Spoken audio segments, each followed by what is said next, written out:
Cancer healer centre, a new beginning.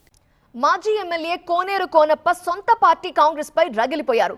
Congress పై నిప్పులు చెరిగారు. తాడో పేడో తేల్చుకుంటారని హెచ్చరించారు. సిర్పూర్ అభివృద్ధిపై రాష్ట్ర ప్రభుత్వం పట్టించుకోవటం లేదని ఆయన విమర్శించారు. ఆయన వ్యాఖ్యలకు సంబంధించిన బ్రేకింగ్ న్యూస్ మనం చూస్తున్నాం. బీఆర్ఎస్ తరపున పోటీ చేసి ఓడిపోయిన కోనేరు కోనప్ప తర్వాత కాంగ్రెస్ లో చేరారు. తాజాగా కొమురం భీం జిల్లాలో ఆయన చేసిన వ్యాఖ్యలు చర్చనీయాంశమయ్యాయి. తాము ప్రజల్లో ఉన్నామని, వచ్చే ఎన్నికల్లో స్వతంత్ర అభ్యర్థిగా పోటీ చేస్తానని కోనప్ప తెలిపారు. ప్రజలతో మాట్లాడాకే ఏ నిర్ణయమైనా తీసుకుంటానని ప్రకటించారు. గతంలో కాంగ్రెస్ తనకి బీఫామ్ ఇచ్చిన తీరును కూడా ఆయన తప్పుపట్టారు. మాకు పౌరుషం ఉన్నది, మాకు సత్తా ఉన్నది, మేము ప్రజల్లో ఉన్నాం.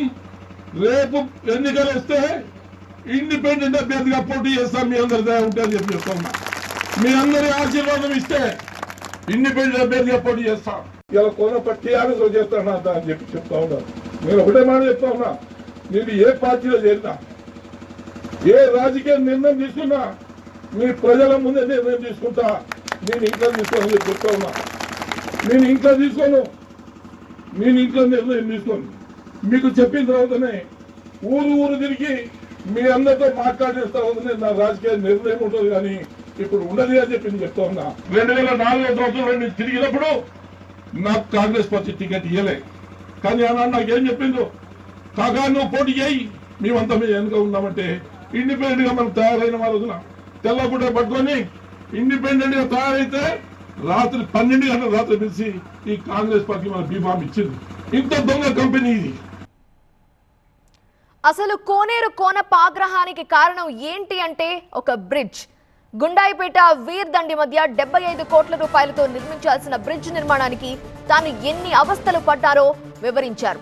బ్రిడ్జ్ కోసం ముఖ్యమంత్రికి లేఖ రాయాలని ఆయన పిలుపునిచ్చారు.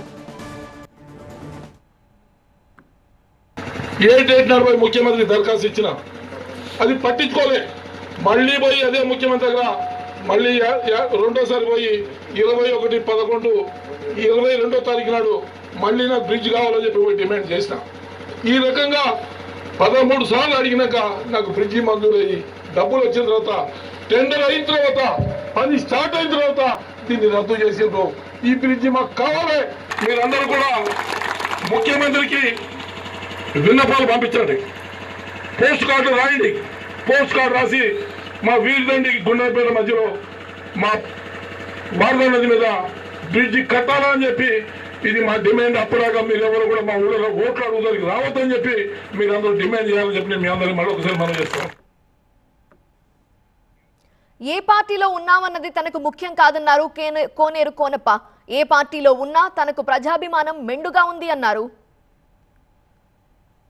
ఏదైతే కాంగ్రెస్ పార్టీలో పార్లమెంట్ ఎలక్షన్ ఓట్లు వేయమని చెప్పి తిరిగినామో, ఓట్లు వేయండి, కనీసం కాంగ్రెస్ అధికారంలో ఉంది, గెలిపిస్తే మనకి బ్రిడ్జిలు రోడ్లు ఇవన్నీ వస్తాయని చెప్పి చెప్పినామే.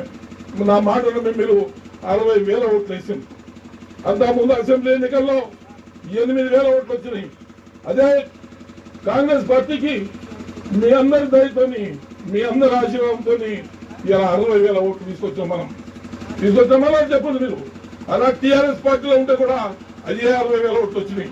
కాంగ్రెస్ పార్టీలో చేరినాక మనకి 63,000 ఓట్లు వచ్చినాయి. ఇది వాస్తవం అని చెప్పి నేను చెప్తాను. మన సత్తా ఇది. మనం ఏదైతే ప్రజలు మన ఆశీర్వాదం ఇచ్చిందో ఇది మన సత్తా అని చెప్పి తెలియజేస్తా ఉన్నా. Cancer healer centre, a new beginning.